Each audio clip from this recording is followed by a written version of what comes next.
𝐓𝐡𝐞. Oh, on a besoin de trouver. Et Cristiano Ronaldo. Qui d'autre que Cristiano Ronaldo dans son jardin de l'Emirates Stadium.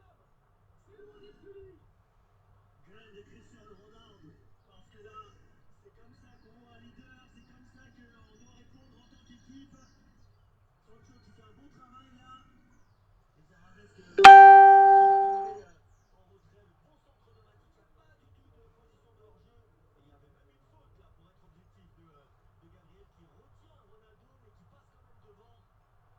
Le geste juste, un plat du pied en demi-volée. Quel geste d'attaquant là derrière, petite faute sur Ronaldo, mais qui réussit quand même ce geste ultra difficile au contact, au duel. Prendre ce ballon en demi-volée du gauche en plus. Alors, que se passe-t-il en bas à droite de notre écran? Il y a eu un gros choc entre Cédric et 𝐓𝐡𝐞. Tête contre tête.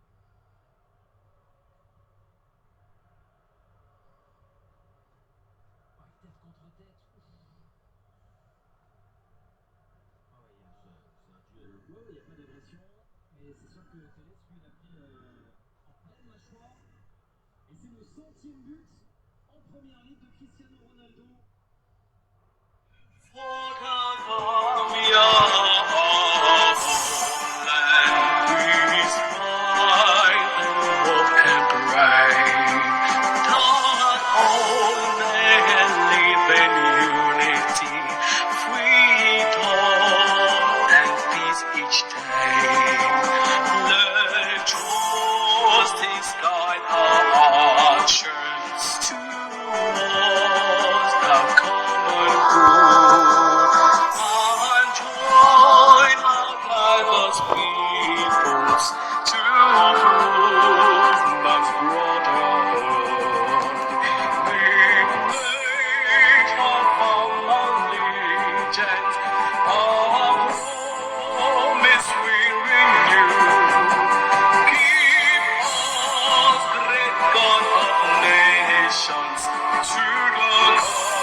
L'ouverture est sublime. L'enchaînement de Ronaldo attendu par Nuno Tavares. Et le beau match parce que bravo pour la tentative, la prise de risque d'Arsenal, mais également bravo pour le pressing de Manchester United qui a changé de visage là, peut-être avec ce petit sentiment d'injustice. Les joueurs de Ralph Rangnick, de Cristiano Ronaldo qui sont bien mieux dans cette fin de première mi-temps.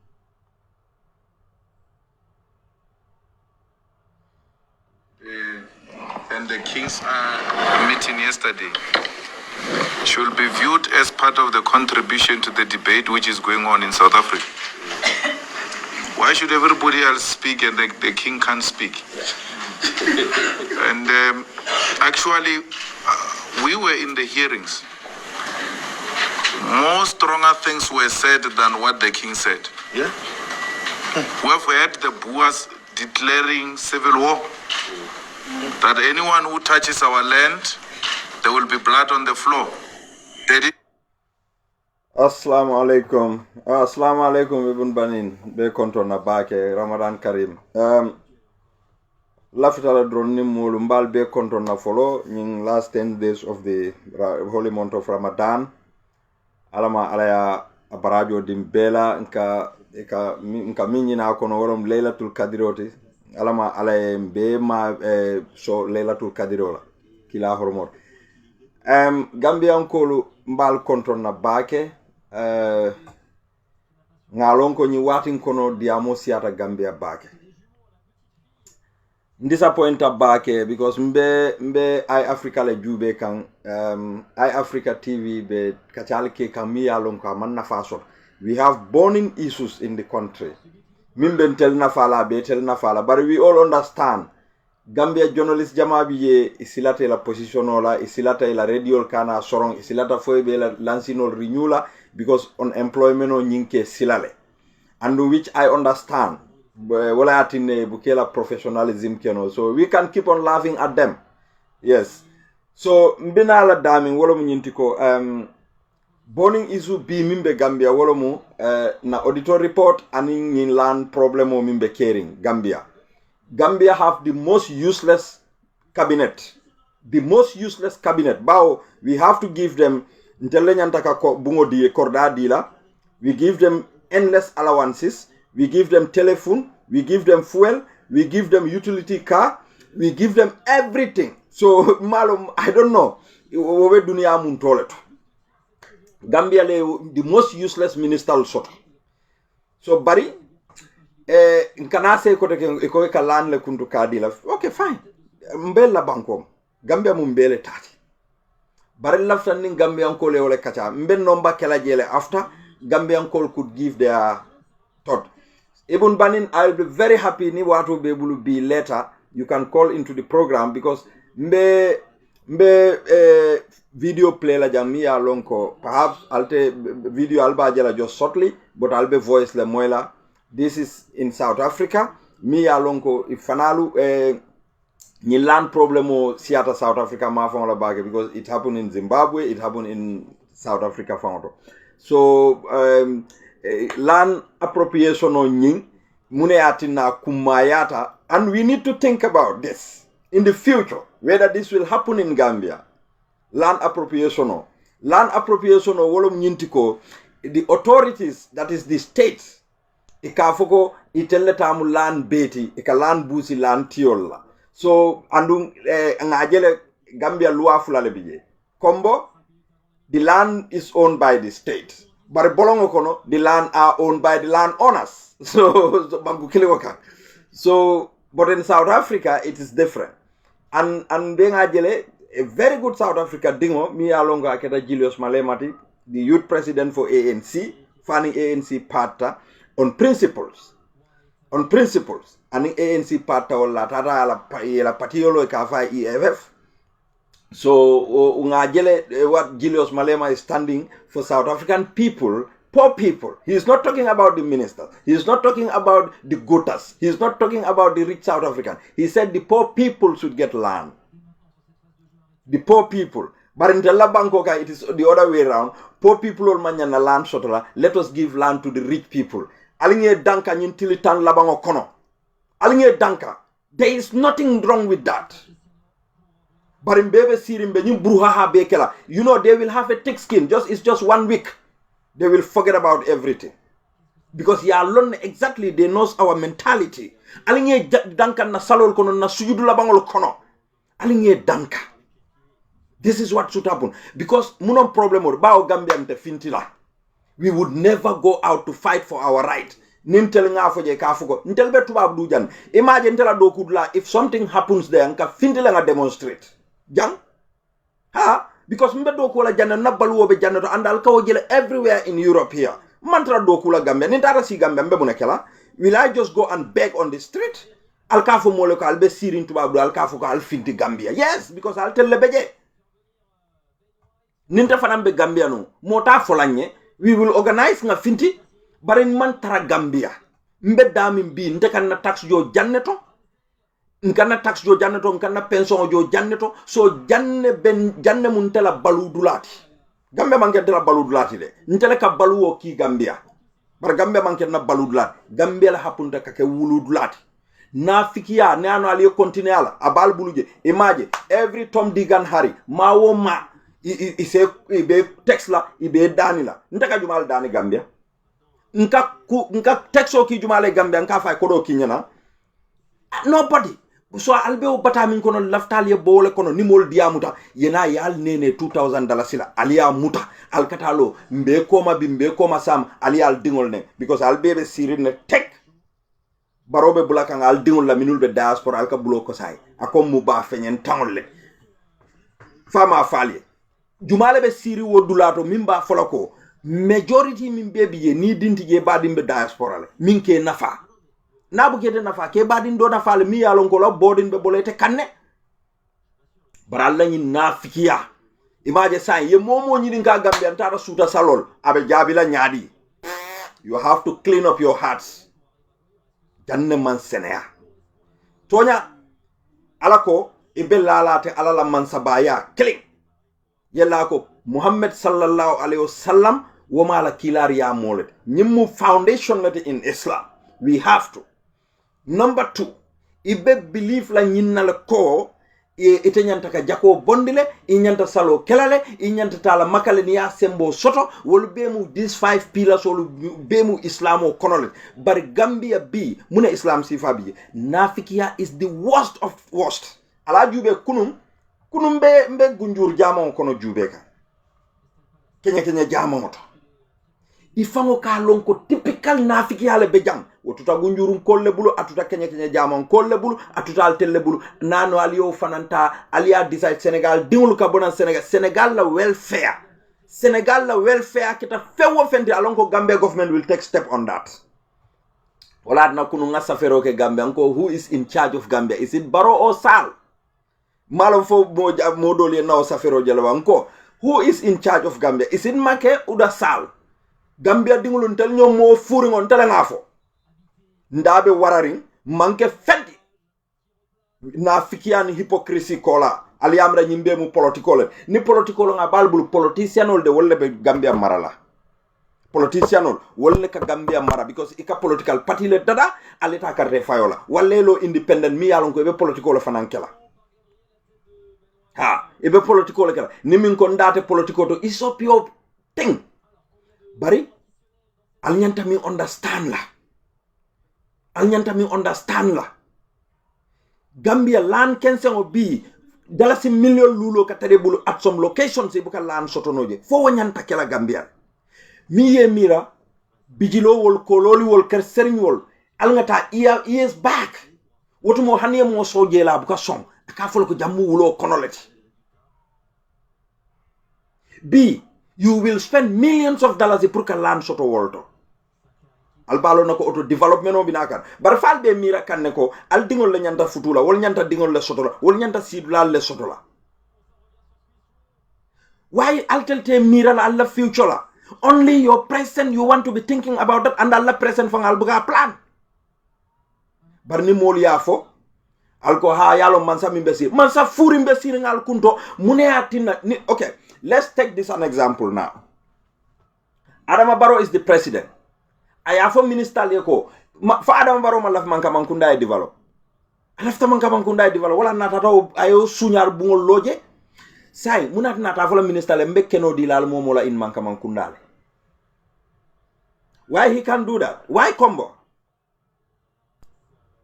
because mo be la fitanala sila combo including Adama Barrow bari komi nga fale nyami lafta nga Julius Malema lamoy hadama dingolo mati kontelu yelola kabura balajato kono kontelu akemira la kontelu ali ya jube silan Gambian kolu be larin position jumalet ya ali ya jube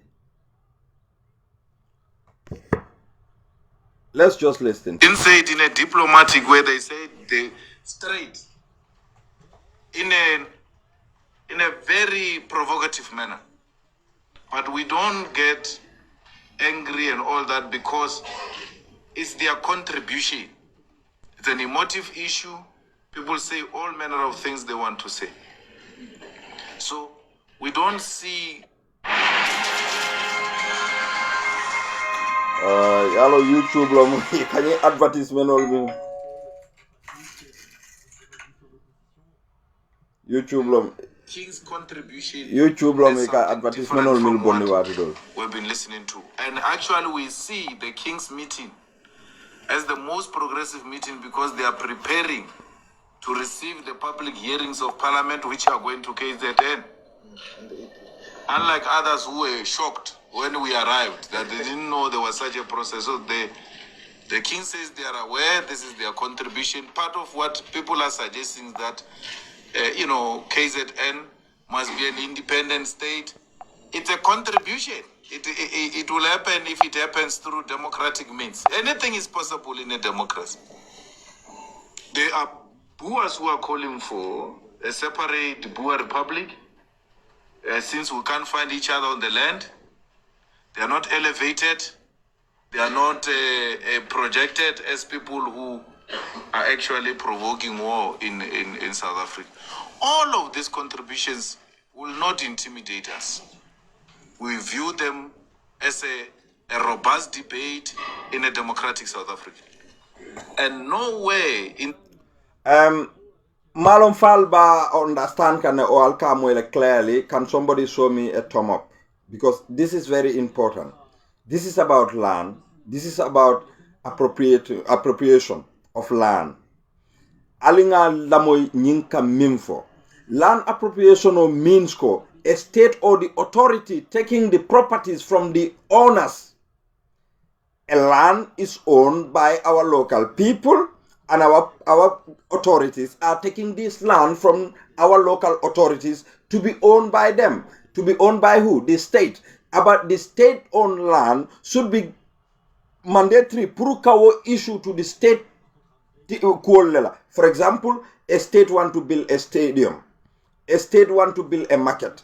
A state want to build a garage. Me alone ka be kela public use let. But a manya na kela ko a state have to take a land from the owners and give it to ministers. So lafita lembenga jalla moy bag. Well nimi ya mirako ibadi ngolo be minister yala aya sotole foi ka dila sunkutolla foi ka dila musolula foi ka keno muta ko de ka wa futu babol ni indianol ma milialon kon teltewol sannola ibentel dinay kan. Is it that ko dunia nyanta banna in the next 2 years leba? So itabe dingol sotokan karibe dingol sotokan andum be ka duwalan ka folo ko alama ngan dingol je.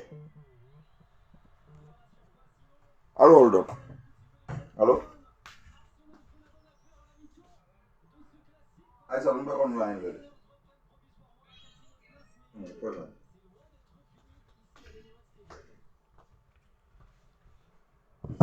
So nyine bije mbenga lonko we need to have a plan.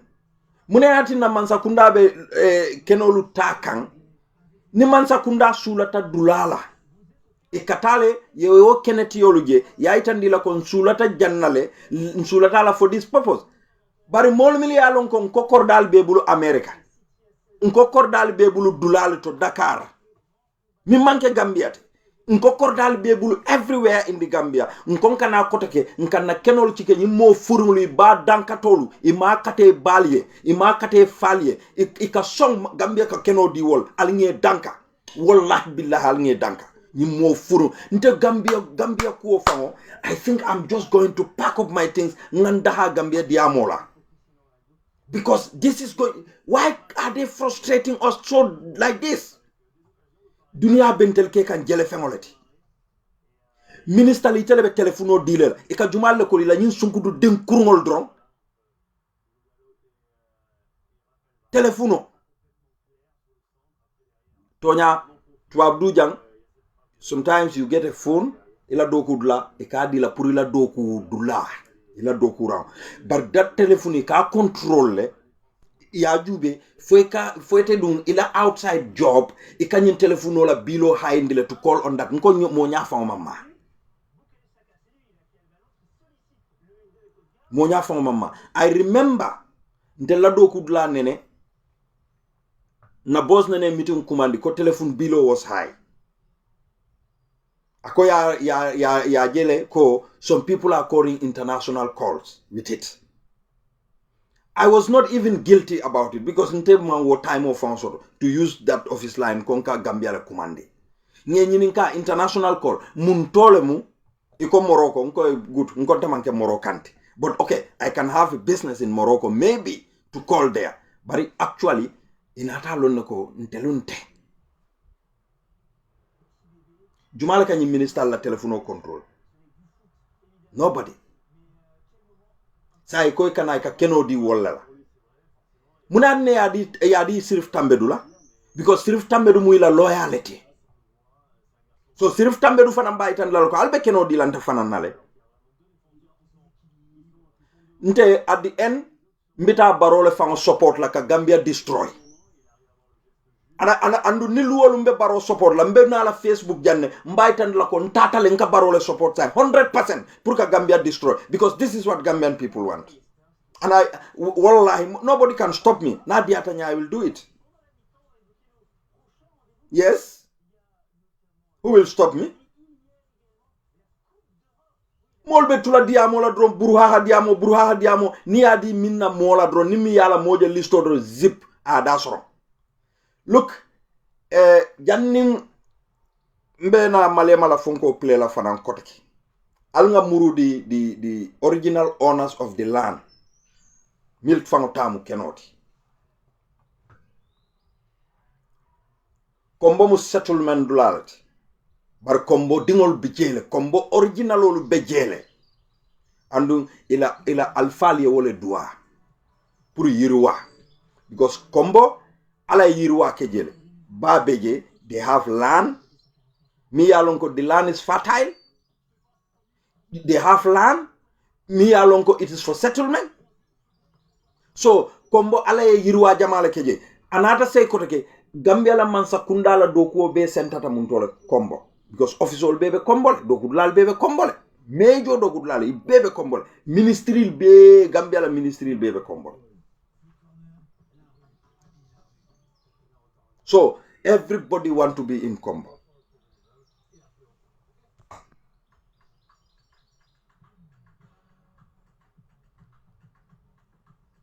Because UDP should also do the same thing. I don't understand. Dauda, can you clarify to me?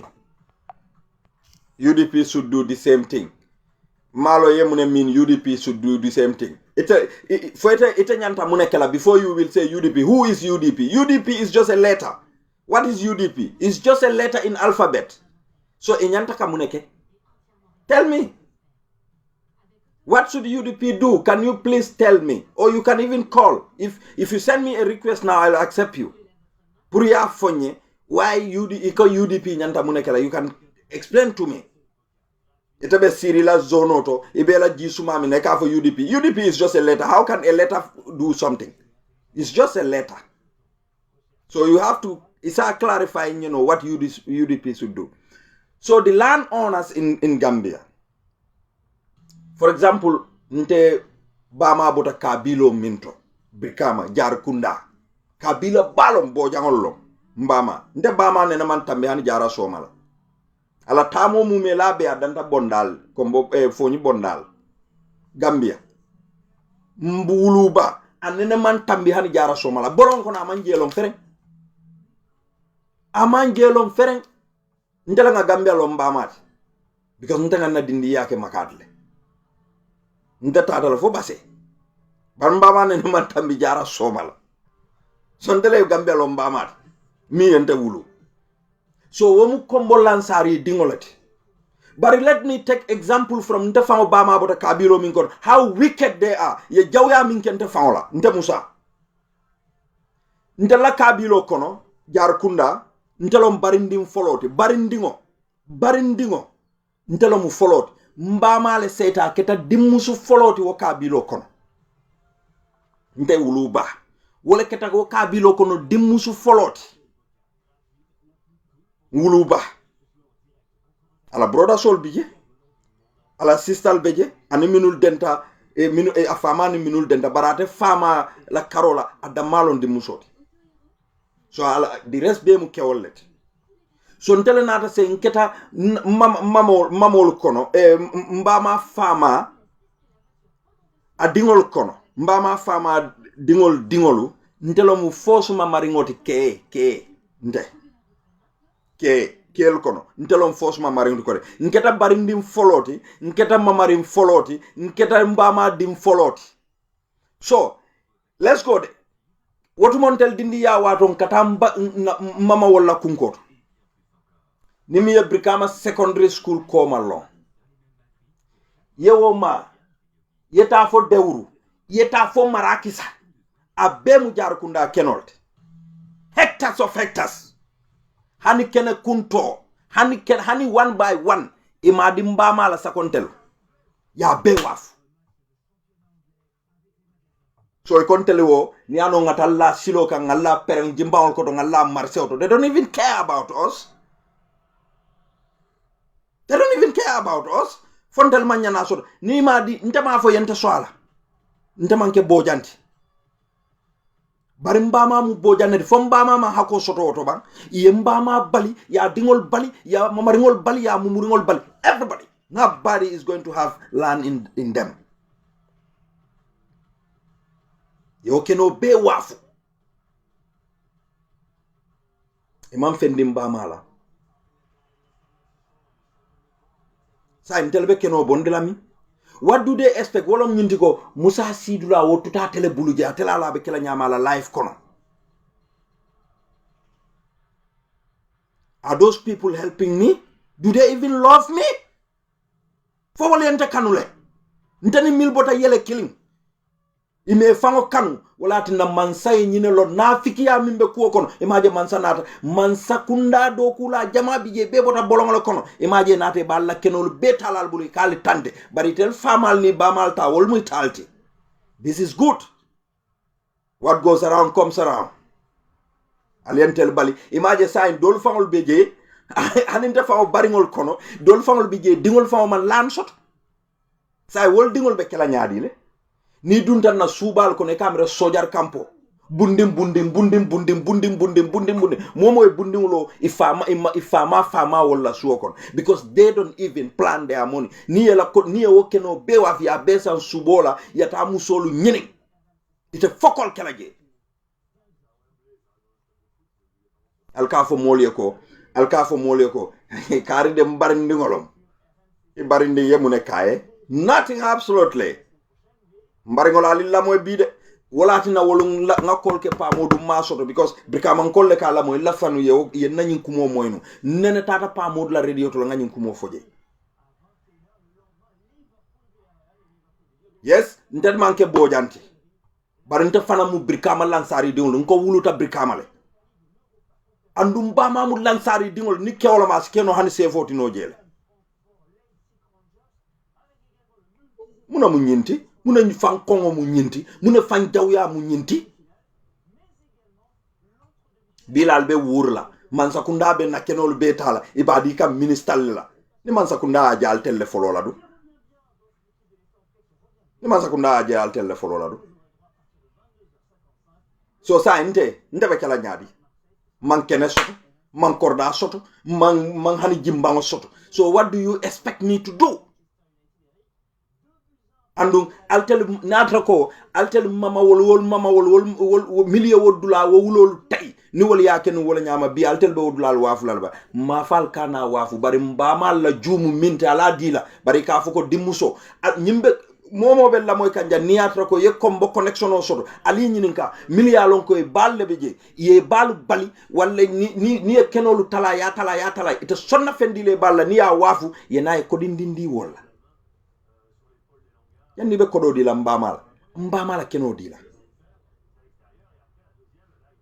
nga engagement ok ni nga mbari min nyininka wokonye kari nyininka ni nga o nyininka wokonye kari nyininka man faside nde fasila ha nte ma fo yente soala ninte nyanta sotola nte ba sotola le ala yente harje fewo fenna keno la dawoda mba sotola le barin ko nte nin doma wollom ala dinna ngamba ma to kije ay kem ba ma la dulati nin doma mi e fen soto asi fen loje nin nga soto nga loje isaje baro kana fonye kalmam barakal buka sise bungolono but wo barakanta ya follow na su konon kolle ka kumasin tella pour kana baraka nimmil wuluta milientel kulli mbe wurla ministal ye kenole dile fonkol dile nyine dila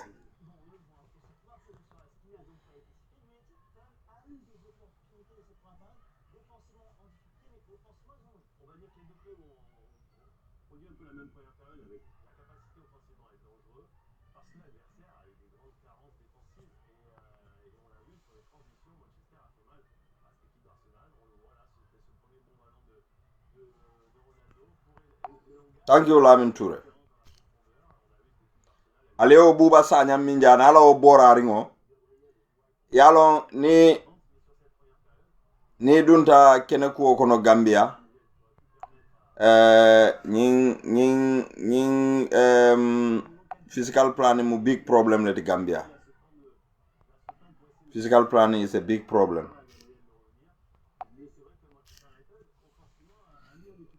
So sign let's just listen to Malema, then sinadung government behaviors min ke kan Gambia. The contributions of the EFF did we call for termination of traditional leadership, particularly in relation to the land.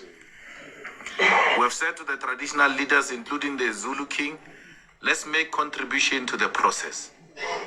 And we're happy our traditional leaders are making contribution. Even in the public hearings, they come, they make contribution. People come, raise their concerns on how traditional leaders handle the issue of the land in their own localities. Those are the things that when you expropriate land without compensation and make the state a custodian of such land, when you go into making legislation, you now accommodate all of these concerns which were raised. How do we deal with exclusion of women? How do we deal with nepotism? How do we protect food security? Because this thing of the land is very simple, comrades. You just go into a village and look at how many families are there sharing 5 to 10 hectares called their settlement. 10 hectares. And then you go next to them. You find one Afrikaner family owning 1,000 to 2,000 hectares alone. What is a person's knowledge and experience actually worth? 20k a year? And the village is constituted by more than 2,000 families. They are sharing 10 hectares. One family of an Afrikaner owns 2,000 hectares. And they only use 200 hectares of the 2,000 hectares they are owning. And then don't touch it. Don't do anything about it. Let these villagers continue to share the 10,000 hectares when one person owns 2,000 hectares. So it can be an acceptable practice. But what I find actually more problematic is that when we speak about racism in this country, people say all manner of things. But I'm still to see a white person who supports expropriation of land without compensation. I just need one. So this thing that actually the division is a class division in South Africa is not true. Because even the poorest white person who doesn't have a land, who has got nothing, you pick up that person at the robots and say, what is your view about land expropriation? No, leave the land alone. The poorest white person. So in South Africa, we are still to deal with class divisions. At the core of our divisions is racism. That even the white hobo can't imagine black people owning a land, and it will collapse the economy. Because the way you are so dirty, everything you touch, you dirty it. That's what they say about us. That will collapse the economy. That everyone else will go. That was Zimbabwe. But that which we're doing now, I'm still to see a person who's going to show us that this was done in Zimbabwe. That we're doing here. It has never been done in Zimbabwe. The consultations brought involvement of everybody and allowing those who own the land to come to your meetings and insult you. It has never happened in Zimbabwe. And then that should give you comfort that our process is completely different from the Zimbabwean process. It's a completely different process. Stop sensationalizing, stop being alarmist, allow democracy to play its own role. So, with regard to the land, I think that is what we want to say. There is no food security which is going to be disrupted here. Okay, in a nutshell, Julius Malema, we all know him. He's a Pan-Africanist, very realistic man, very honest man. He's a politician with different. And we have a similar people in Gambia. We have similar people. We have hardworking Gambians. We have people minuli alonko, they love that country. They love that country. But munomuntella problem oti. We hate them because of ila truth nyinkan. Secondly, Gambia nteluka fewo feng nkajele ko politikolo munyinte. And obviously, Julius Malema is the head of a political party. But aba min try kang South Africa, wolom nyintiko, if the state take land from the people, they should genuinely compensate them. But mantra woje kang Gambia. Wala atina, I will come back to na Deputy Olu. You know, bire keno chikaja yadi Deputy Ola. Nga foye janne nte nga diamule nga diam Facebook otola nga diam on audio nko alkana nyin kenolu ta bi executive ole député ol mute ye bribe jumale be saying Musa Drame kumande ko ka check and balance on land issue parce que ba fole bar nga di te fanana le ye dey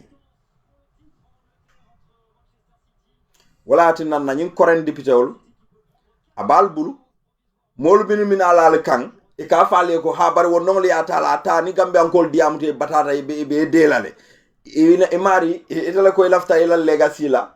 Well, it is up to you. Nadi ate yata nadi ate kanata, but morally mbe min fo kangale almanya na tala. Yes, mansakunda si landino mollale, like the people minuli alonko, they are vulnerable, they are low income earners. Bi Gambia dolbeje ikadoko kele foita retirement la ibe luasola ni pareta itata retirement la ibuka soto fango ibe sibla soto la dami dol fanke pakle ya fo ibe sela bolonko e mambulo e beta aduna buntol ene la dimbaya ye be wulu kombo ete amira wolbe sonna ka buleto no makata ko dol ni la musol la futu o fanka banne.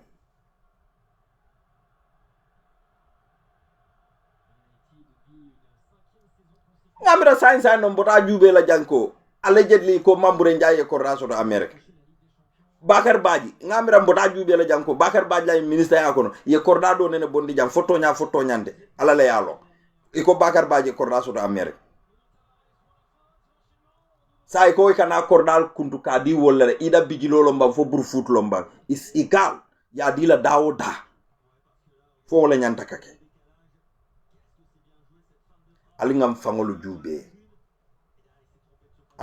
jube de bi ibalo nako Gambia transparency ti je nyami Ministry of Lands wallahi ni ya trako iko mbadunga tanga wol audit bank nga jube kenolu dita nyaadile ibe auditol be bulol lale kundo mkoy kanyin kodol mim fintinde ngam bulol an kundo mbad foy ta lan alkawo permanent secretary minje ala nyinin ka keneje le babul kombo Buba Sanya ala nyininka nkoy hani kabilo la keno ni ba talakam physical planning mol tata je ka foloko al nyinke albe ikadulala kuntu ya di physical planning call without a single butut ni wol nata fajang al kam batandi jang ala safi RIP al nga duweye yalo al nga yamfuye ya tramba fo kange ni hakilo tulo bala al yalo no waka mojel le destroy ali yalo ne waka mojel le destroy ba oto alunga tonya foye. Well, this ministers minuli ye tolke ko ye kenodi wala. So what about the other cabinet ministers? Munan na wol totije, munan na baro fang totije. Andu wor adam amanda wo damal ngajele ben soirée bimbondi fanan kaytandi ko fatu ba baro fanan fang bakaw area. So nyindo ba ke kan kombo, nyindo ba ke kan KMC. Baro ba ke kan kombo la, ala muso ba ke kan KMC la.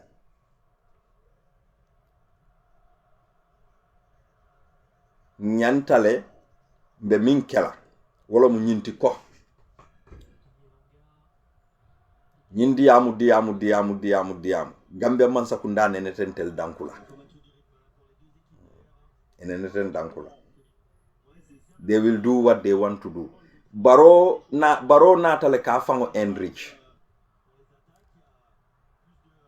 bari baro hakilo man wara bake because ni baro hakilo warata Yaya Jammeh commissioner min foje ko more than 280 something compounds ay wala shot dol develop ta dol man develop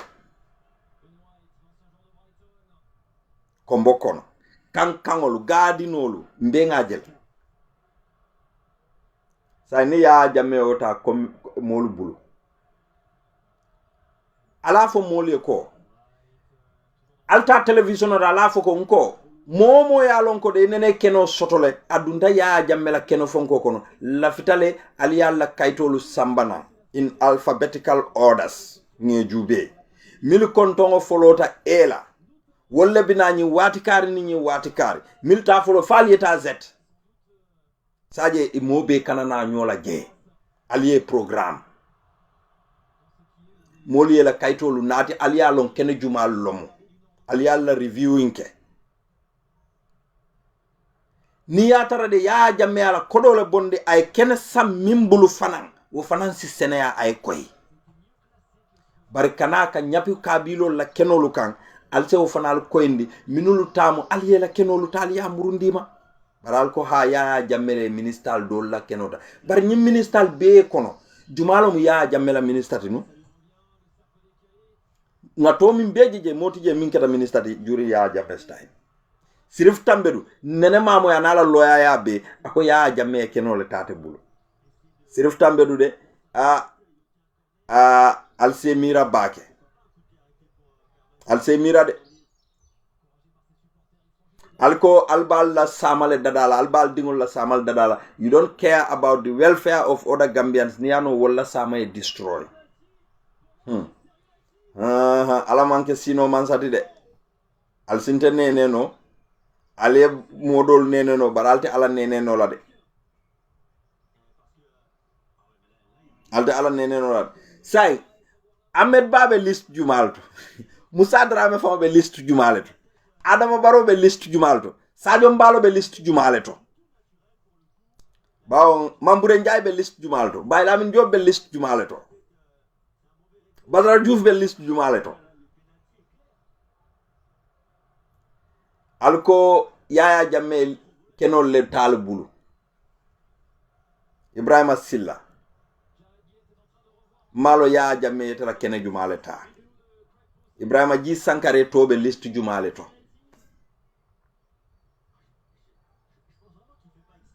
barimbe jim fanan diamu la tenne ngandey wolbe continuer la sambal bajela ngo eko cement problem wala biye sambi mina ebina cement ko nyim fenken la because wo cement tiol be tel ministal ni fonko promise la ko ndebe cemento dilela le ndebe betango dilela wala bero wala neo sa ebina ko izin la ka ibita ko te Gambian ko la taro ko te be la bumul lola wala alko ntelu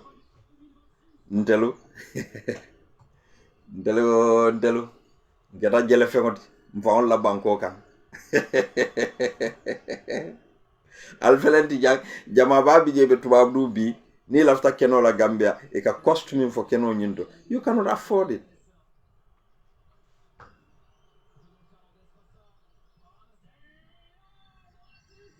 you more useless in jube by more la penalty lose Manchester it's terrible man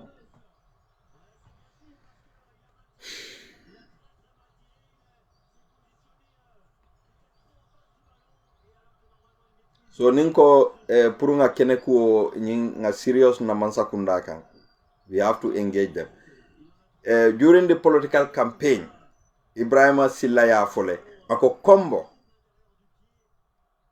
kombo ni Adama Barrow sita albalo nako kombo nkolu Adama Barrow bal nafala to nyalom kombo nkolu Adama Barrow yo nafala kuma sal kan kala kenolu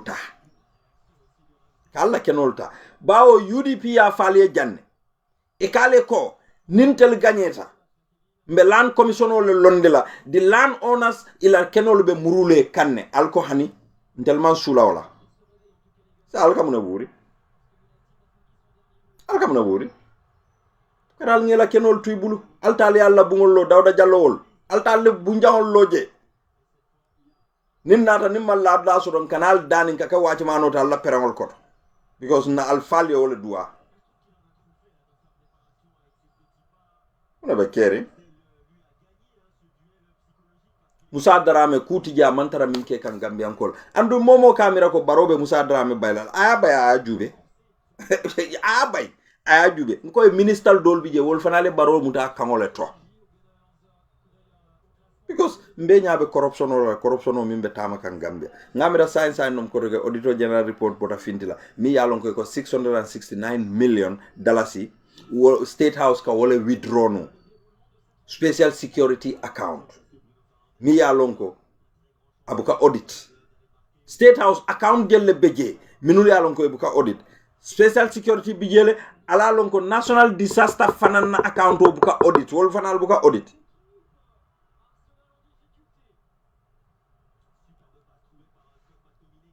nka sija nka fo nyoy ko ha wotumo Amadou Sane wolle biye fo Amadou Sane be state house fo ma lonko ko account o buka audit state house ye direct access le soto to that account.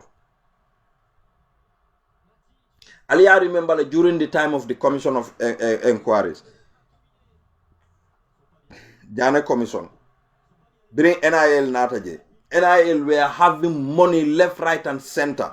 Mi yalonka kabo special security account wallet. Mi yalonko it is not accounted for. Wala yatine kela operatives ke no adiate nyami. Kela operatives be ke no adiate nyami. Finance minister man kaji soto account out. Mbenga ojejan. But na diata miye Ahmad Sane should go and clear himself. Asitanole radiol to ay nyindula senendi ay sene asset ntel mantra diamula toyal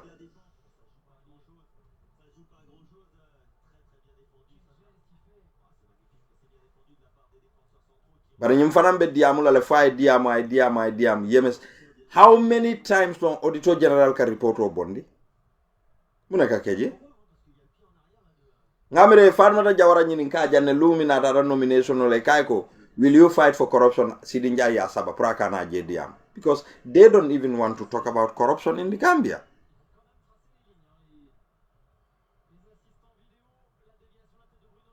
Del Gambia dingol le nyantan jelam faolye. We have to be serious on our cause.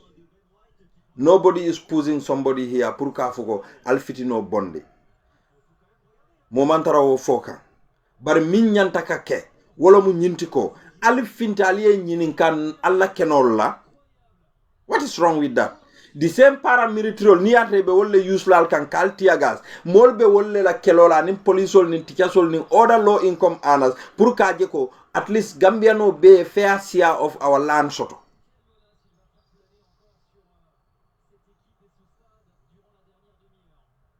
Par nyin diamu anyway aka impact kele bawo mo dolu kal lamoy ni hakilo lale bar Mansakunda mimbe je is not a serious Mansakunda. Senegalais la affairs ni o wulita drong alkaje la Mansakunda ka step minta kunu ngamira kunu aliye baba li wol beje gunjur jamaoto kenya jamaoto janne ni o kenya jamaoto jube yena complex on nyin kono la facility dol jube laban you cannot even watch it modole je ke dinkirati ije bebe tinyaka andi ko lamu jamaolete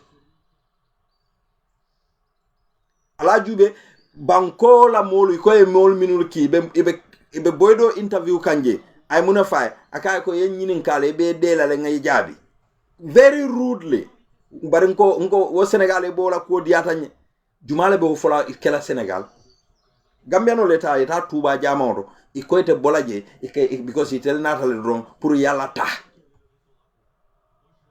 eta yawo keje ibal fala yal fay wuloli Gambia di yaketa woleti say Senegal la kuo ni o wulita imaje foi ma ifawol ma fo jamon kon ikoy kumande kabrin Senegal ko ha len na molle bayal la jamoto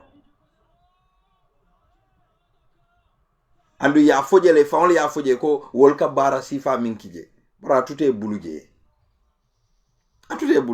kenya jamo be gunjure andu ye mos committee le soto nadiate ye simfaluta nadiate kana simfata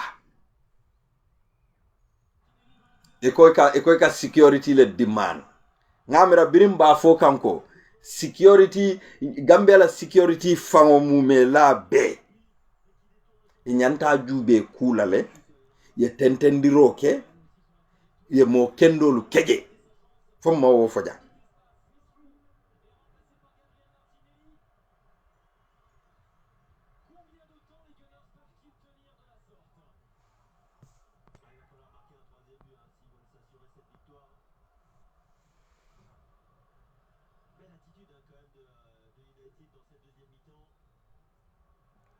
Are you asking me Lamin Toure or what? I never say that the paras were issued with land. Ndema ho for the malo yo kumo bondi dami. Ndema ho for nak.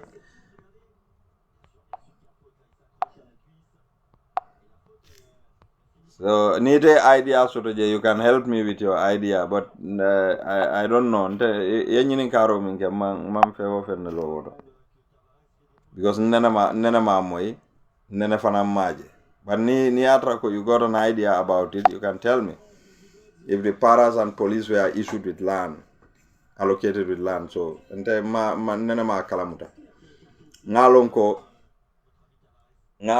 dal Mansakunda keno di député ol lela jang anin sa ya di minister la ngawo kalamuta le bare ko paralu mawo kalamuta. Yani I don't have any idea on that.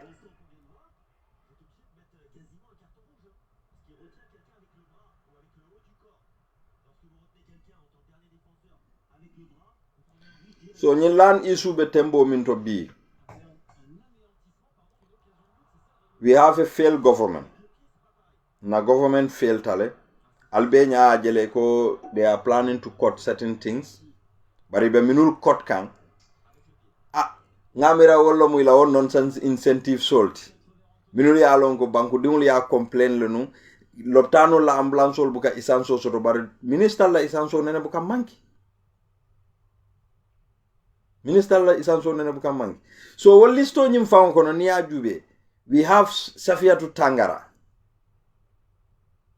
which many people are saying ko Tangara la musolo. Foya jame o fanana kenolta.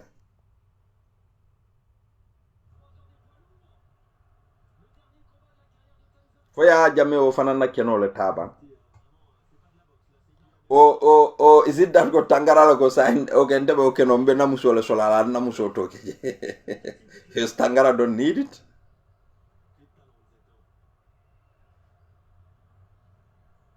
Alinga kelo ke tonya kan. Alinga kelo ke tonya kan. Isaje mimbe mbe da handla wolo mnyintiko. Nyinkene problemo mimbe Gambia. Musa Drame nenete was solve nola. Because Musa Drame is in the center of it. Musa Drame lo mujumati. Musa Drame.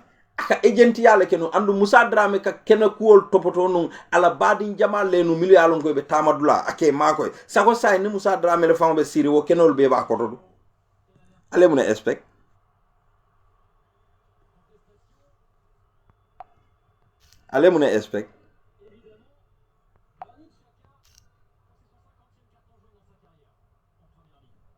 okay Lamin Toure ay kaman sa kundale nyinin ka wala no okay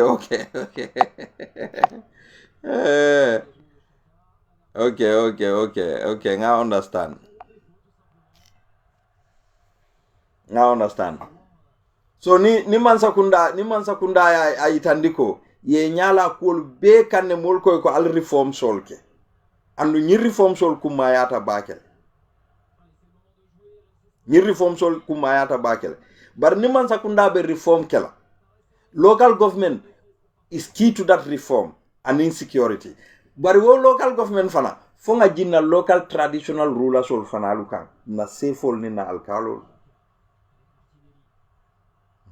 na sefol ni na alkalo fonga jiwol fana al fonga because they are part of the problem.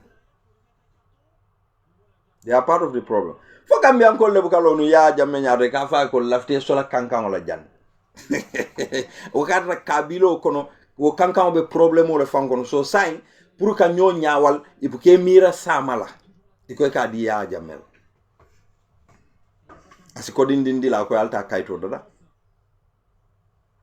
so yeah is not wrong mon le na de kay hin fo ya ron taw fananto ya maronde kena jelle bije mini ya lonko wo kabilo mol katra problem ol kono keno nyina problem odo mo clear wuli because akata ka ya jamel sopodro ay tay access soto to ya dro ala mitin la kay ko be so la kene kar la jang kabilo kono mota hanyila afala ko ate kela ala ngam fangol korosi ni futata alkalo la bi ni te keno san dawoda ni tanga keno san princess nyimal fana ya san di same keno de ise alkalo jay kayto di ntela jay kayto di nyimal bar wolbe ntel bebe ko dole jola ida abe charge 5000 lomba 10000 lomba 15000 lomba 20000 depend ala keno be dami alkal kayto we need a total reform in that institution.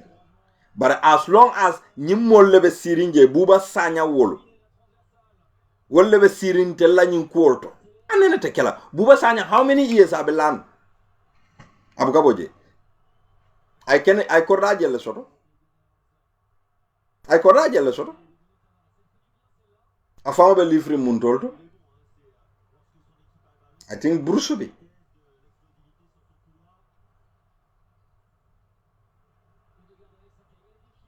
wala tina let's work hand and glove with our nanyin député Kutolu nga katan ni doku oke ni kakacha nke engage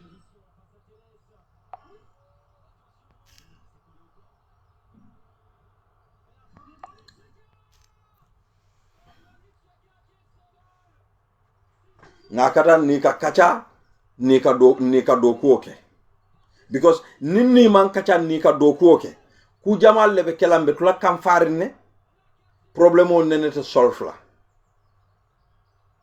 alnge engage momo yalo ne bota tundole to momo be yalo ne ko bota tundole to alnga na député ol engage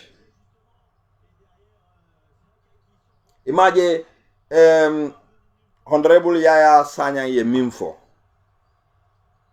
ako National Assembly they are giving them brand new Prados motor but I nyinin karo kele where is this car coming from ya itandiko National Assembly le badi kan and the National Assembly is part of the government.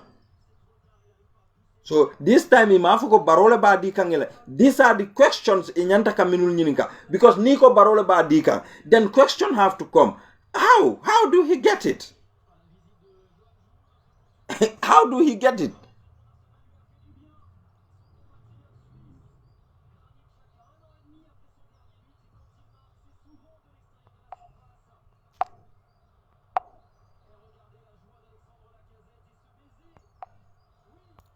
Sang alkalol kai fokanna dulal destroyed wrong. Many problems are caused by this alkalo because mo jamale bije mi yalon ko be kene problem o kono andu alkalos are in the center of that problem. Wala atina alkal nada they want to back the sitting president. Ikalafu wolela. Ikalafile ka sitting president o nyim back.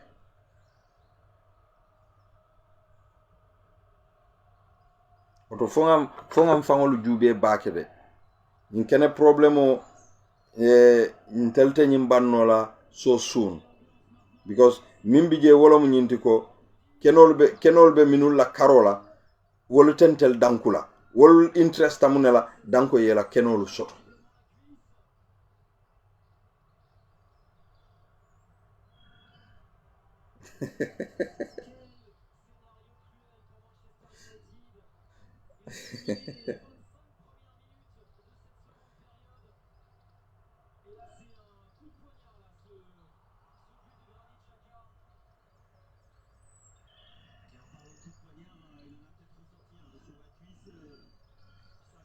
So mu kuwol to me alonko, we have to send a serious signal. Nka mimbe fo ha kariwol al finti. To nyalo mu bar kariwol te finti nola because munon problem oti. Luwale be Gambia mi alonko niwo kariwol fintita. Ibe mutala le ye sorong. So wala atina akumayata bakele puru nganna dipitewol engage isaje woluwa kurngolo e bonna mansa kunda kon. Ha. Ni o bungolo wodulalto. Ni o bungolo wodulalto. Mune mina kela wolo mnyinti ko sama sini ni mansa kunda sobe o sotoda. They have to pay that money. Ibe okenol ye kodo jo. Ala value mumuyo minti abejo. Wala nge findindi ko ranyin kon. It's as simple as that. Ando sai ngoy ka kenoni ni jama bije ni asang idel fanal ka wafule. Idel fanal ka wafule. So jawol be siring ya mira ko be nyinke kan Gambian koller bar nyi manke Gambian koller kuti. Nyi mumbe la problemoti. Ka foko ya jawara ka kelenum.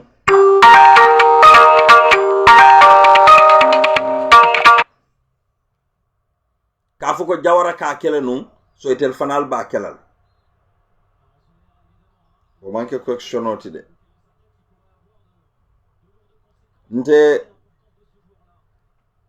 ni jawara ka kenu nga min kalamuta maybe ase kenodi fuaro dolla minuri alonko ye batakuolu soto Gambia la kuoto ka kenodi la pour ya fenkeno bar ministre mi ya lonko korda gelle babulu fo ka foko kordal be wolbulu tubabudu ikoy kana ka kenolo fanan kunti kade o mo hakil doyalti o mu jawyale fanandi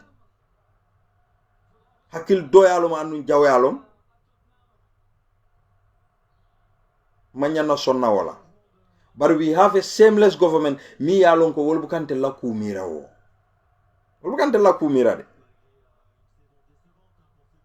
wala tin nimbe diamula mba fola ko barola cabinet reshuffling barola nyin cabinet ministerial abe jumale sambala nanje mimbe ku falina because barole beje ni baro lafita minna minister make abe bondila simple and straightforward. Imaje yalon Gambia dingulu ni nyantanke kula bake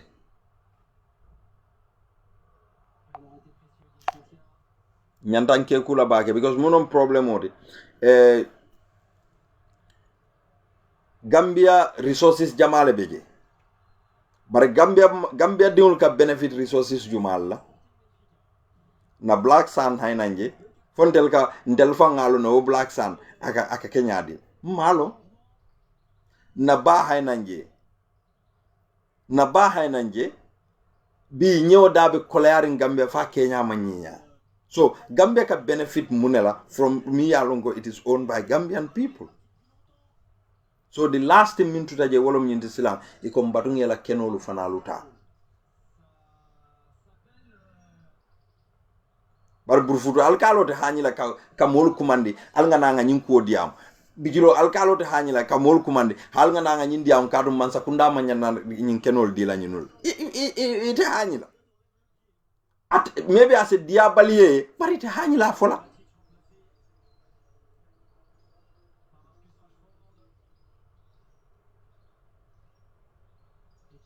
Nale mansa kunda so do mi ya lonko a mantara for the welfare of you citizens. Abekelaten.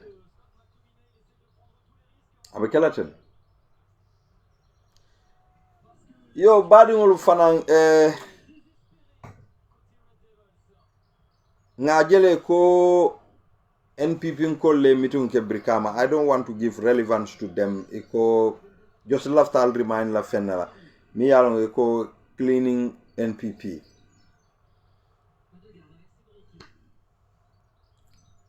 Gambia ankol NPP biri nyin carte fayo tambita nka mune moyila kodi ku problemo dro kodo la problemo damma nka wo dammale mo sa intel Gambia ankol nga kem faon la jojo tiba al nga kem faon la jojo ti silamba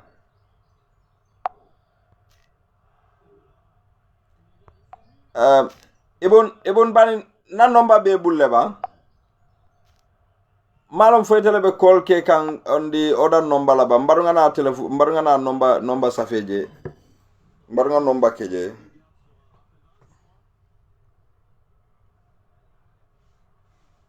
mbarunga na number keje so that you could call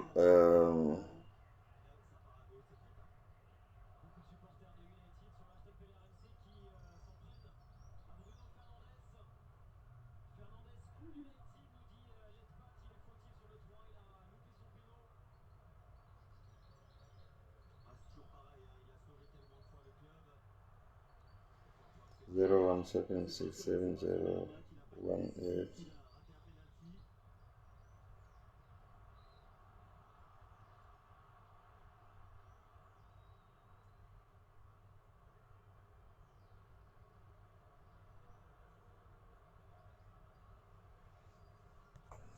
Okay, the number is there now.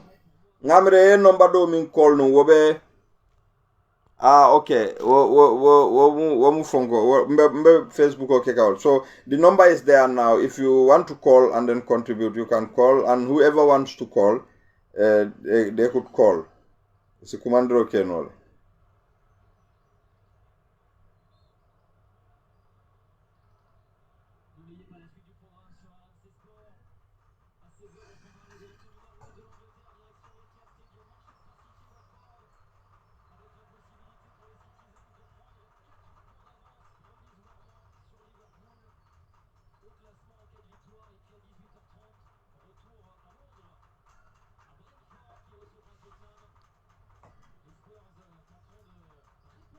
So ntelula banko kam fangol le follow nyantam fangol reform la. We have to be realistic and nimbe kuo ku kelal nga make so ko nga londi tonya kan. Bar nimman ku londi tonya kan nimin findida rek mo bebe wurla. This government neneten telu dankula. Ima Adama Barrow jabe derin tek. Kuno nga muneke fokunu nomba ngajela ako ala député olu NPP, NRP, PDO APRC député olu wolle tataya, and I believe ko some independent bigele minuli alonko afan lota yen neng I jombutu dimmalu sa iko e fati yale because iko tel bu NPP le but Adama nene tel accept so bari tata je well it's fine al nyanta mi kukilina understand la député bu mo 57 le katara je député ol so na député bu nga believe le ko na député bu will be fair and balanced because munon problem odi Adama be nyimburu ha mbele babula kan nyimmi mbela tendate kuwo ku kela noje Adama wa believe le ko ni nga député 100 soto drong nlafita femfena because Adama man pare do ko Adama pare ta kuryal bari député olu fanalu alinge korosi député la baro katara jele sain abe digitalization olom ila everything be katara jele ngejube ngela contribution olu la moy ngejube ngela contribution olu la moy so ni ano ay député olu beta député tanni woro mimben telbulu because mbengalo ne ko Mohamed Kante circumstances wala ya londi independent la bari mo be alon han Adama Barrow fangal ne ko UDP lo Adama Barrow fango wolon ne fer ko UDP le tactical move keja yo APRC la député lulolu minulu beje we have Tumanjai Banjul independent lo mati mtema fode coming ko kafoko because UDP la député olu wol man tarta kan député bungo ko kata agiw menol laje no UDP la député olu katale pour ka banko mimben nafala ka wo fight so ni Tumanjai want to be part of that is fine bari mbe ngaji janne last député bungo to mostly Tumanjai katara barola molla karola bake mi yati nante ndeta sonna injustice la wala yati nanko Tumanjai raise your head up because iko Tumanjai dual citizenship le babulo so ni yarra ko dual citizenship le babulo anduna loi ko ni wo be bulu ima nyanna kala député oto Tumanjai ma nyanna kala député so bari sign dual citizenship ni nga mo le fana ka ko le be Maimouna Cissé bul bari mam mojo mimbe Maimouna Cissé challenge ka mam mojo mimbe Maimouna Cissé challenge kande nka mo social media photo nyante malo because as keno abe America manke ko momin bebe America fane be America passport le so allo Waalaikum salam. Nam ibun sajo mbadu ngeke may ko kodi. Am bi jandro sunkaro be nyaade. Okay, mbadu ngeke. That's good. Okay, bismillah. You are there. Okay, assalamu alaikum. Ngal be konto. Ngai ko nda brother bi wili le starting de jele telephone batat. Even though it's heartbreaking, but at the same time it has him on ko brother Musa kam fatale bi.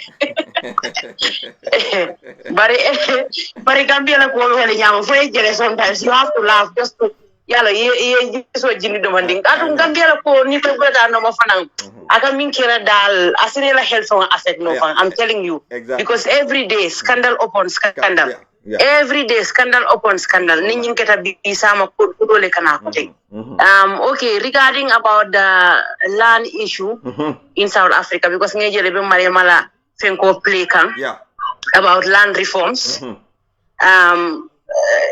South Africa wala land system on and in Gambia is totally different okay because South Africa will follow Gambia it will fiscal planning a manque institutional mi ya lonko ise aussi passé trano South Africa mina nang wo wolom number 1 Gambia ita portal kale ye allocate molka mi ya lonko recreation center ibuka ta ya put into the picture ko ninga land allocate certain number of land nga allocate in this area after the molbe terakan daming the other side also nyanta kala a recreation area come like ngamin min wolong there should be parks there should be supermarkets there should be hospitals there should be long refreshment areas and all that so South Africa land system ba wala nyama itola land system jani fa ba korda fa sanna physical plan will come make sure ko inata to the area ya jeko ning certain area jang mol ngenta tar la jam bari ni certain area wonyanta vacant dale ala kulli halin hani mu neketa hani mu koditi sifal na da hana kala fa jella ate possible no because that particular area ya bulale pool nying fanko recreational parks and supermarket soul and other things like that ko nga fa nyame okay when it comes to land reforms yalong sorry ngo for public dal for public usance okay, when it comes to land reforms, to nyalong honeybee, white people, it only economy hold than the black people. That I can tell you. But black people, South Africa, it all mentality. South African mentality, and in Gambian mentality is quite different. South African, it all they are so patriotic. They protect their sovereignty. It all they don't joke with their sovereignty. Yeah, faham. Well, I think most of the time people can focus South Africans are so xenophobic. South Africans are this. It's because imantara in the country, so they don't understand the scope of what is really happening. Because even to me at first, Kabrin Natajang, I thought maybe South Africans are this and this and that. But after Brim Natajang Nataka realize these people come right now, Gambia when it comes to elections, for Nasol Miyalonko, they are not legally naturalized in Gambia. They should not vote. South African fan kila lano protect wala nyama. Ikila sato fan protect wala nyama. Okay, it allow a foreigner I from Zimbabwe or from another neighboring country where now is doing cable theft, is doing this, is doing that. Can I tell you that South Africa, you will go to some other places, Miyalonka, they are showing them in the media. Miyalonka, hey, this area is poor or this and that. Can I tell you, majority of them are not South Africans? Can I tell you, lands for agriculture or something. They just built corrugate houses or Wendy house. To the point the government has to intervene. Can local government la personal sorti bucket from that area. Okay, so Africa it can land system in use. It's called land tenure system. Land tenure system, to define it, is the body of right and relationship established among men in the control of land and its resources. Meaning South Africa ibukana no rek yafuko nyimu jam comme like Gambian community we don't decentralize so the focus there is on Combo. Everybody wants to leave the province and come and stay in the Combo. Everybody wants to leave the village and come and stay in some Combo. Okay, South Africa it will become okay. It will kajele momi yalongo. It's a minister. It's even having a house in Basse, and that area in Basse, they will make Soko. It's having a recreational area. They will make Soko is having a beautiful houses. They will make Soko is having all these basic necessities, private hospitals, public hospitals. All me along Haramadingo from Munafano, Amari from Aina to the city. So this is the difference between South Africa and in Gambia. Malema coming for about the land also is true. Mokoyol, honeybee, three quarter of the lands. Okay, Mandela glorify like Mandela fought through, but there is something that if you don't live in South Africa, you can't understand. Mandela compromising for Aibo, you can't understand. I'll compromising for Aibo jail, one Mumunti, and land bula to Babul. And this is where he made a mistake. Because Tubabul honeybee, they're having the farm. They have the lands. You have to pass through Tubabul. But at the same time, it told in Mansakunda, they make it easier for those that are low income earners. Example, in South Africa, Ikamoje is earning 3.5. Say just a cleaner. Okay, some cleaners in the government sectors can earn 12,000, 10,000 with a medical aid and all that. They have that benefit. In South Africa, but Ikamoje like people like low income earners. As little as 3,500. I'm just giving you an example. Government will allocate a land for them. Government will allocate a land for them, and those houses, some of the time, most of the time, government will houses for this low income earner. They call the houses RDP. RDP. In Serekunda, in that they call it a house, but in South Africa, it's called an RDP house. Meaning, these houses are allocated for low income earners. You understand?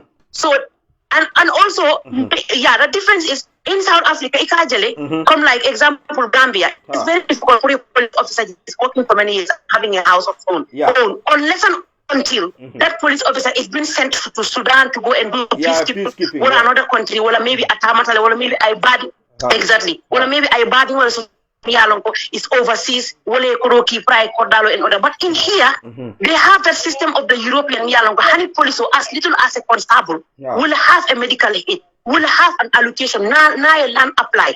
Kura korda low abastolale. Na korda apply mi yalong korda low rimbandi wolong fanang. Na abastolale. Because ika mune jibe wolong ko. This person is working for the government. Na meta in the service. Nabe pension maybe he's going with R1 million, or maybe he's going with 1.5 million rand. But that is not happening in Gambia. Gambia police over do qualify koto. Naman jud njaike. Wala ngam for ay badi wala so. Wala maybe atata in a peacekeeping and land for us. So this is the difference between land reforms and Gambia. Gambia land killing South Africa inyate mal. Yena bi Gambia kanale yena alkalu left in portal. You kota ya wafi. No kota yena the same korda ya wafi. In South Africa you cannot do that. Because in South Africa, every paper pass through a pre-qualification. There is a pre-qualification through the banks or through these home loan allocators. You understand? Home loan indicators. They check your bank statement. They check how many years have you been in the government service, and then a pre-qualification. Okay, you qualify for R1 million house, or you qualify for a 500 rand house. So in Gambia, I have somebody because I have a sister who is a victim of that. I recorded sang in Gambia, in I think in Busumbala. I have sang like 2 years ago. Yawafala, Wafudula. So Birana the Purka fence, I more Kitaraji, you more the Farafarology. Moya to be Farafarology. If I want to look at one in Turkey, you want to let no, I tell you, no. Jam nin kari wala ta mun janti ala kay tol be fele e kay ko no ndol fanan kari le ñu wafun tol na mere so wala tin there is too much. Sorry nko na mere fa ay se murubal ci kaño kam do kulal. That's what I'm telling you. Yeah. So this is the problem. Gambia niaje land ko land a minister. I've never heard of it here. A minister because you are having high incentives. Yeah. You are having too much per diems. You are traveling often. All those allowances you go and buy land for yourself. Yeah. You go and build a house for yourself. Yeah.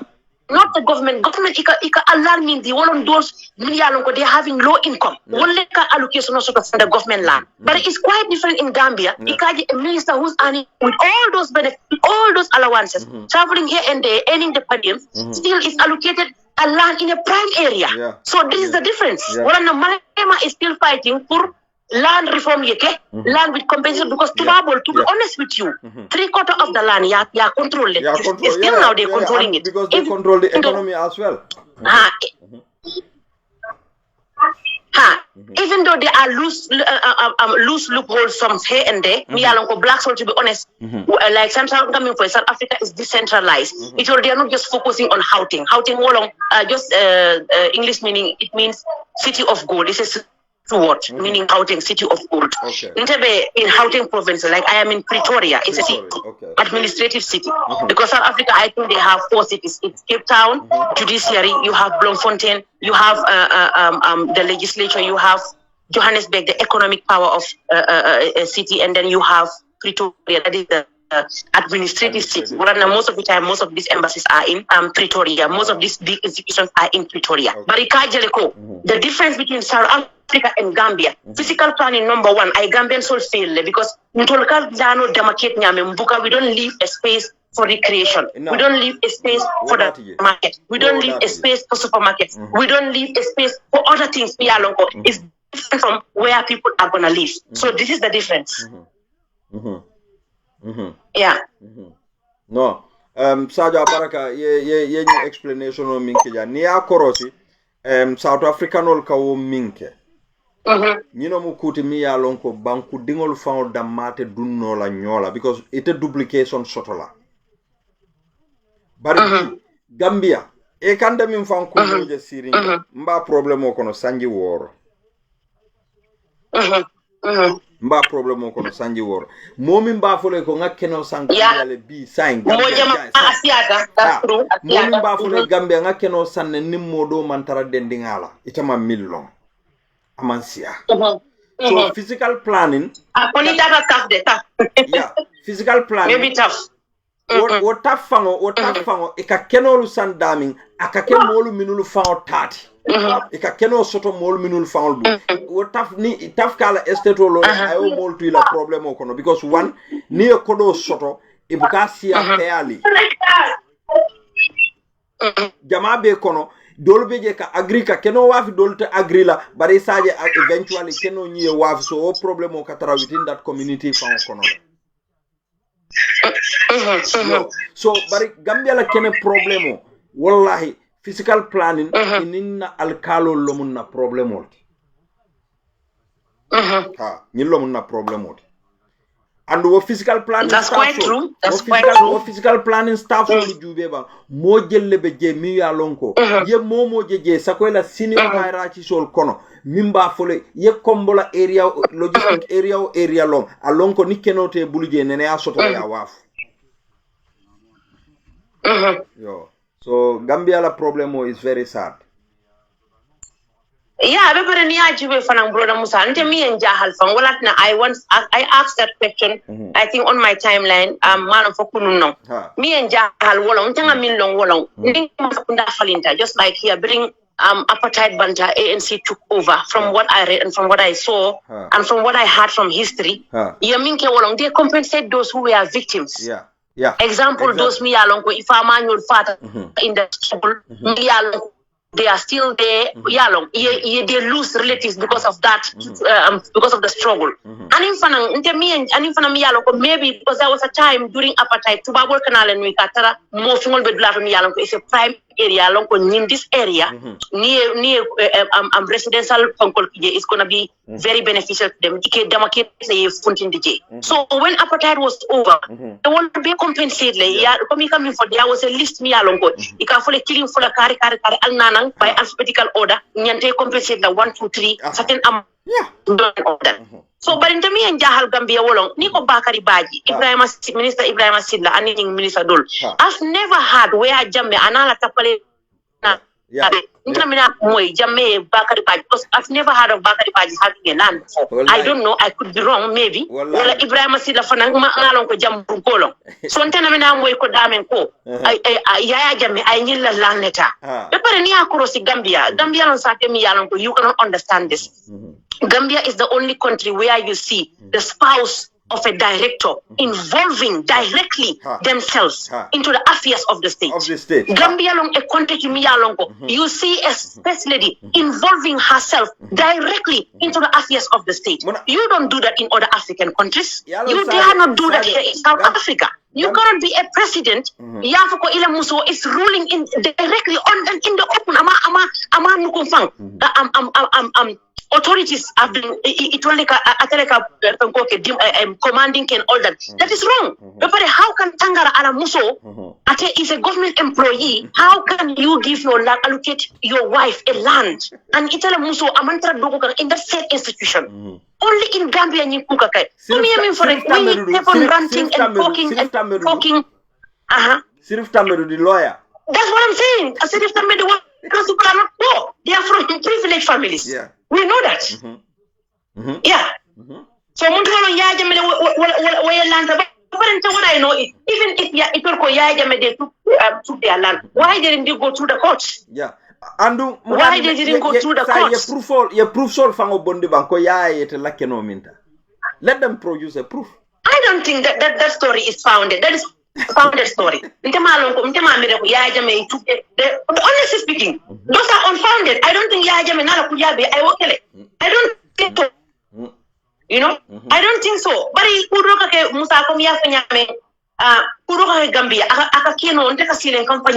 how come possible Gambian citizens like we're not doing anything? Every week, scandal upon scandal. Ajube now, they're trying to deviate the attention from the issue of the land. Iba deviated into the scandal of 2017. Financial mismanagement in what was happening 2 days ago shift into 2017 because UDP was in government. So what they're trying to shift. So we have to stick to our topics. Yes, stupid move like water because what account holding was a special security account in state house. State house responsible for the finance minister have nothing to do with that. So the public is stupid. Walter alone nola.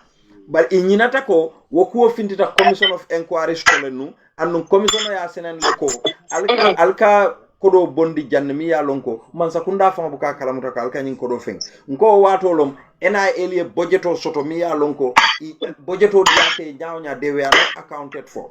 And remember, the National Disaster Management is under the President's office. Yalo Ofanambuka audit. In a serious government, taxpayers will not go kadum femin. Munatina what audit la niatoko is a serious government. Munanate audit la fan. Why? But the thing is, even Gambia, there are a lot of institutions that has been audited. We audited this particular department. Corruption is there. Mismanagement was there. But what do they do? Nothing. It dies like that. So that in Gambia, it becomes institutionalized. Like it's a normal thing. In fact, I think that's what Adamaboro likes. Those who are corrupt. You don't last in that government because you are truthful, you are honest and sincere. Yeah. But in Nialonko, you are corrupt and you are manipulative and cunning. Those are the ones that Adamaboro Kalafimina. So Gambians, it's high time. You people are sparing your energy and your time. Albert Diamuka, you are sensitizing people. Gambians, we need to start teaching civic education. Exactly. Gambian doesn't even know what is patriotism. No. Until we don't even know what is Badambuka. We don't even protect our sovereignty. We are too I'm sorry to say. We are too and wole come here for wole sate otinyating fankung nte badi mo be palasi karile musa ma nyana ka diam no badi mo kan nte Palasikari Sadio Manyana ka criticize. Okay, I can criticize. I can criticize another person, Musa Labadingo. But at the moment Musa ain't Labadingo touch it. No, Musa should not touch my Badingo. And what is that? And Itala Badingo Yalong is doing something bad. It can mean for Musol, take out for Musol. Niagen Tebukata into too much feminism. I don't believe in it too much because I see it's a propaganda fake in most of the time. You are advocating for feminists, for women, but you are picking and choosing who to advocate for. This is the thing. And also, yes, most of the time, if a Muslim get palazzo, you must get like a palazzo. We are taking off women empowerment. That is true. But you must get like a palazzo. What has this woman done for Gambian women? What has this woman fight for Gambian women? You fight for your fellow women. But they are not doing that. In fact, some of these women who are married to these ministers, that's what they like. Ita nikata musu kendoti. Ita yalonko. Nyinde anke halali kodoti. Nkemade ika jo 1 2 3. Wala kanyi aro bari nyindo akamisorote. Nyimu bankudingon la quality. If you are a good woman, speak out. Speak up. Hani muneketa alabalo nalako. You did your best. But I think women they enjoy that. Kon kema mu ministerity aba puchu pat da komi Henry Gomez yaf nyame alfana ya puchu pat nyokan. You don't care. You don't care about the other Gambia because you will go to America. You will go to Europe. So you just don't care. So this is the unfortunate sad part of it. Thank you very much. Ila contribution of Berata Baki. Abaraka. Thank you. Thank you. Sadio kuma balle fojang minule alonko definitely mbenga alonko Gambia Mansakunda chahano warta bakele barbutun civic education anyantan na banko kanne because kalamuta balia fanan bije so minuli ya mutako ya lonne ina jama bije na ta selfish. They don't want purka model sensitize pour wolialo mimbe caring because itel kan na fale soto woman sakunda bala gambela ko bala fa warta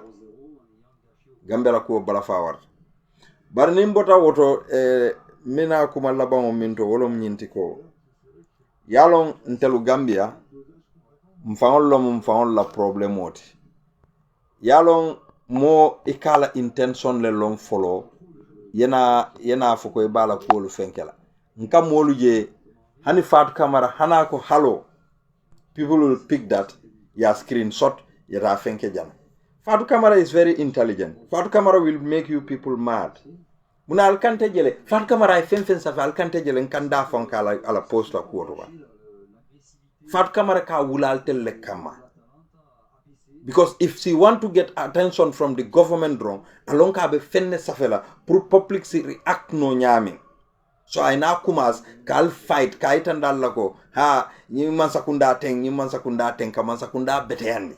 Because atebe recognition nyino lela. But alta understand well miluka Fat Camara calls ka asafe ka screenshot ibal ala fewo fe ya screenshot iko comment ajel. I'll keep it up. Fat Camara is laughing at you people.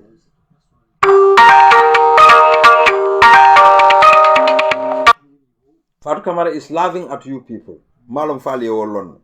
But alta understand no because modol bi amutale ko kanyin saferu manewolu ke ka ku manewolu safe ko ha nteleka kibar kendol soto ali amira wole bal to bondila alletale wallahi momin be kal complain nali wolong nali amira ko alla popularity long many people are laughing at you people wallahi because alka kudol fawol safe alfa buka long. But just mobile after ha nganyim fonu njanne alaf al continental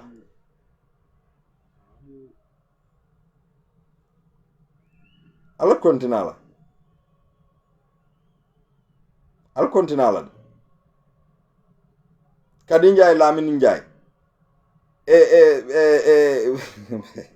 Fat Camara mbe kadi njay le safeka wala na Fat Camara Lamin Njay they are very smart.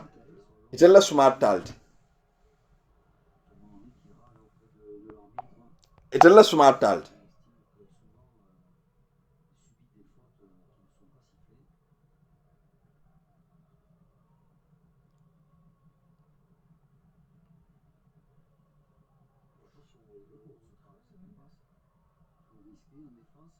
itella smart batalti because nko alal nya kasi la posol la because albe wol jiko lonne already yajale ni fen safe mo alial nya kasi la killing inata ko ke kudo fanan safe alial nya kasi la hani na tale fango bulatal fango la ko ke alial nya kasi ibajele be murula ko male be fanyinin kala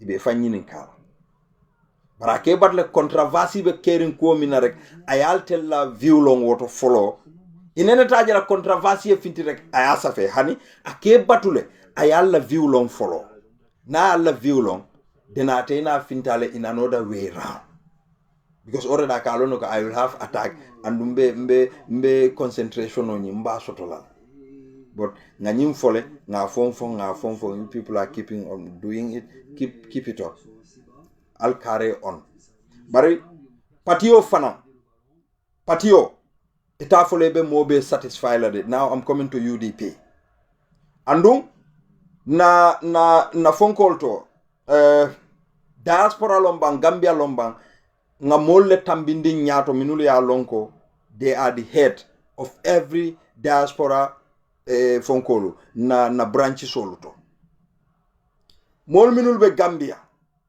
wol fanali la phone call solo we have to take decisions now because ninta musaka finti nkaddiya mu bankola kola andu ngalon ko nkattinyar kola ke alnyanta folanyele nimma stop patio should distance themselves from me andu mol altelle nyanta finti la leo announcement ok mobe te tarre la konato kam mo kumandi duma nko kari fana billahi ndiamu tayle fom badar alnga decision ota some people have to go let them go ye patio nyimbula because ika patio nondile it is nimbe patio cause kan a lot of problem lela baral bebe daring ye mote sonna diamula mobe borka responsibility la bar ningalu choose kal ke nyaton ko rek you accept it and you don't want to take responsibility ni be patio kono kulle beje nyanta minul fola patio kono kulle beje nyanta min discourse la in an open forum pati wo pati yala bot sotole bar wo bot sol minul yalon ko pati yola botlom so la ila enemy cannot use that on the party inyanta lon na le nyanta mune safela do bar always ibe pati yola nganyim fo pati yoele imandanku nko niye Usenu Dabo call wale almami fandintal call wale Ibrahima Diba call ni ma wol soto itebe regional minto ila executive for kumandi jebang ya try ni moya discourse wala jannibe kube kuto kela consultation okay because itaka kudo kaka backfire na ita found kanne everybody is doing fine mbenga the same aim and objective mu killing net this is Gambia ngol lafta jela la banko bitala nyaato nyami bari ndel fangul ngam fango cause a lot of problem la mfangul kam fang cause a lot of problem la dol ba safela ko ha IEC ye nyinni nyineke jana the local people are sitting down there sita ikon teltita ngata carte of because already kariko teng IEC asunyale foka pare and we were trying to encourage people to go out and vote laftale nimbe IEC proof lako whatever they are doing wasatra ko public fanam fintita eta carte of imaja ay député o dol cause minule alon ko mamuru no député bungoto simply because ila area moli aitandiko nteltita carte of file because already adama ba sunyala iba sunyaro kala adama ele alinga mol encourage nkana mol discourage adama la wis wala be kekangai because di moyete kay ila molu ka kumo fo wole wol ka sila ika muru koma adama la wis la ka kai andu wala adama la wis so oton na leadership ol minul ya lonko na diaspora chairmano mboj sedi kanol inila chairmanol all over al nyanta nyomo la because nintalu bebe diaspora jang nkonka diamu UDP toyal wala nka safero ke UDP toyal hani ata ko na personal page lom bar mbenga lon ko jumal lebe UDP ni wala ka ku safe wala ka kuma buka bonoje andu bi pati jama bije wala moli ya lon ko ntamanke executive ti UDP bar ni aje nga kuma fo isa fo ko UDP lafo Bari andu ya lonko kat ko ntem I'm not part of the executive. So I'll tell executive all minuli alon kalbe branch sold. Al nyanta kumas lale kamolla Facebook olu check, kamolla audio lu check, ando al nyanta le al kadiamu ali samon mafuka ali fintina openly kafang ali mari lu kumandi ali diam na ne ni yake killing imal lamoy yake fula we can still give them chance ni yake saba ali finte ali joint statement of the dako karide until we are distancing ourselves with him. Patio ya expel nko patio ka mol expel le so ita tarla ita fola ko tiñar la le taraje milbe dadaru la milbe tiñaro la mbenga tara nyoka andun ka diamu tiñar la le buka pare mol moyla ali expel nal me expel ibati nan la patio be loose la ku jamal la andu wo ku kilo bati nan la modol fanal famol be bola patio which are important bodies there.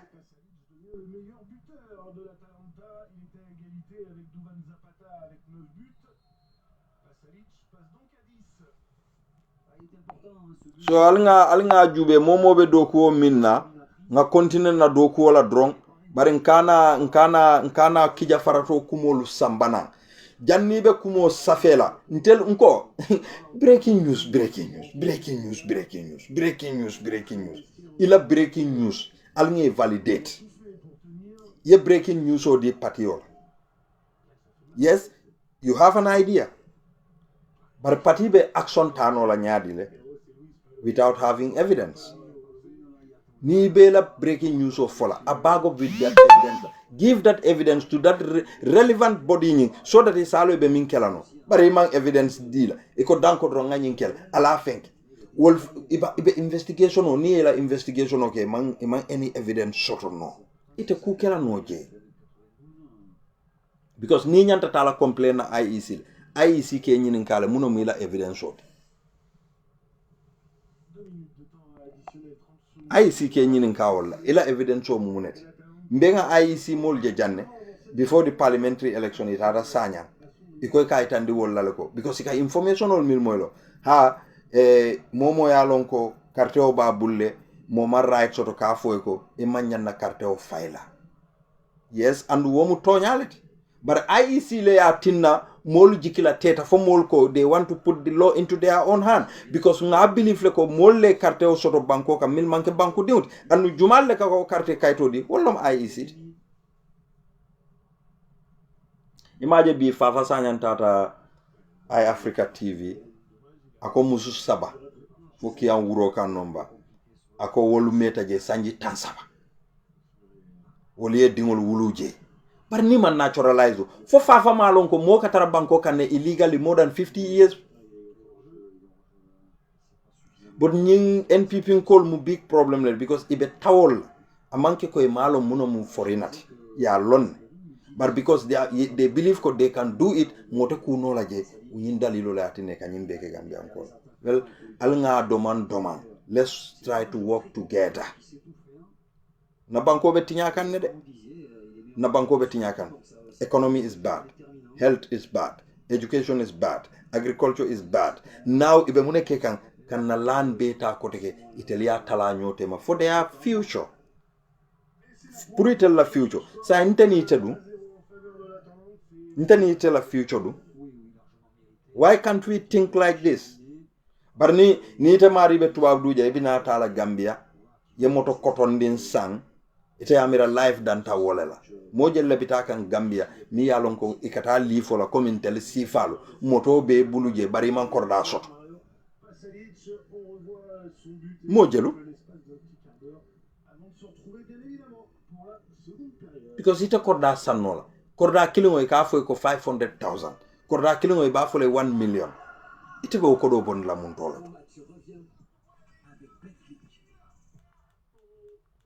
nyanta mira la bakele de banko be tinya kan we need to think about the future of our people momo ya lon ko muso be buluje ni la muso vuluta je fawre kana ka mune foy ala ma nyin do mal sial ibe kala mo febe dun la container kon ibe dun la container kono ba because wol ka yiri wale dua mole yes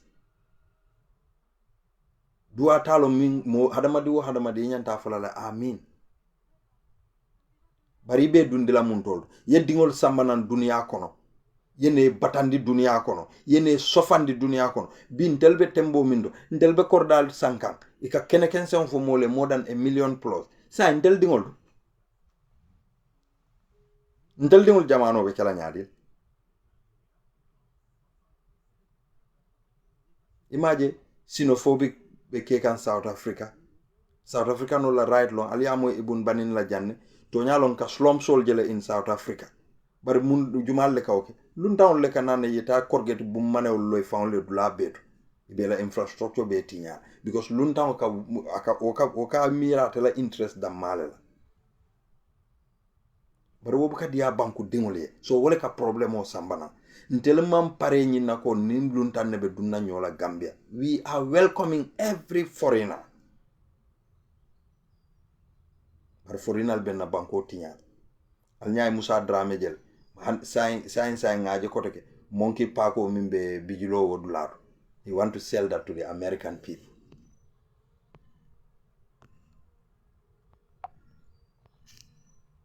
Musa Dramé dal alin sinke ku ala koto baake Musa Dramé badingul fanal nyanta diam la Musa Dramé le akatu kam farine dron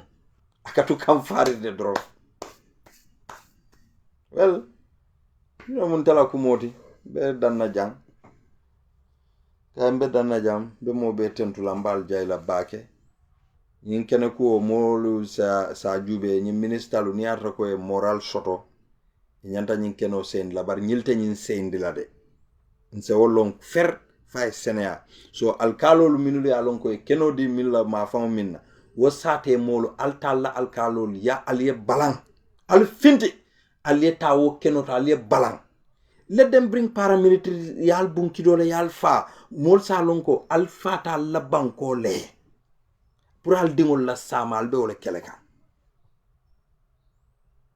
barka si bungu kono iko ka wuri jel adam baro be state house the fence jambale be wo ma han wo kafa mune maje ko be court sol le keka ali ajele ko mu president la ko do talaba ite o talala de ala daily balwo mune o talala ite o talala de so ala baraka baake before wati do ala baraka